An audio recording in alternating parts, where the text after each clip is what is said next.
بسم اللہ الرحمن الرحیم۔ السلام علیکم۔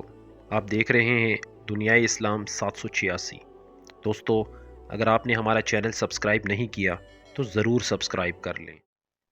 رسول صلی اللہ علیہ وآلہ وسلم سے قبل زمانہ قدیم میں عورت کے دو سٹیٹس چلے آ رہے تھے۔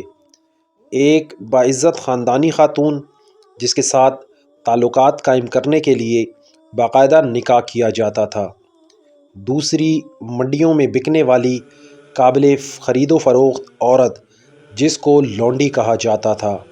لونڈی کا سٹیٹس یہ تھا کہ جو بھی اس کا ریٹ لگا کر اس کو خرید لیتا وہ اس کی ہوتی اور اس کے ساتھ اس کا مالک بغیر نکاح کے تعلقات قائم کر سکتا تھا۔ اسے تقریباً قانونی حیثیت حاصل تھی۔ اسلام نے غلامی تصور کی، حوصلہ شکنی کی اور غلاموں اور لونڈیوں کو آزاد کروا دیا۔